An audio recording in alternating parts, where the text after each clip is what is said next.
Mikrovodilo je nevrokirurški pripomoček, ki sta ga razvila profesor dr. Strojnik in pa profesor dr. Igor Drstvenšek. Prvi je nevrokirurg, drugi pa Strojnik v sklopu razvojno-raziskovalne skupine, ki deluje znotraj podjetja Ortotip.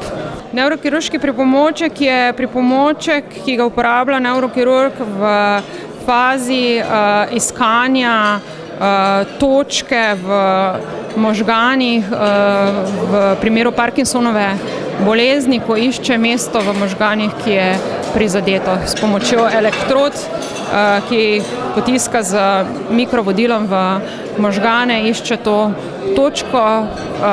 Ko to točko najde, se noter vstavi stimulator, ki stimulira potem to točko, in rezultati uspešne operacije so, da se bolezensko stanje takšnega pacienta tam tudi do 60% izboljša. Napravo uporablja dr. Strojnik v Univerzitetnem kliničnem centru Maribor. Kaj pa patent? Je mednarodno patentirana.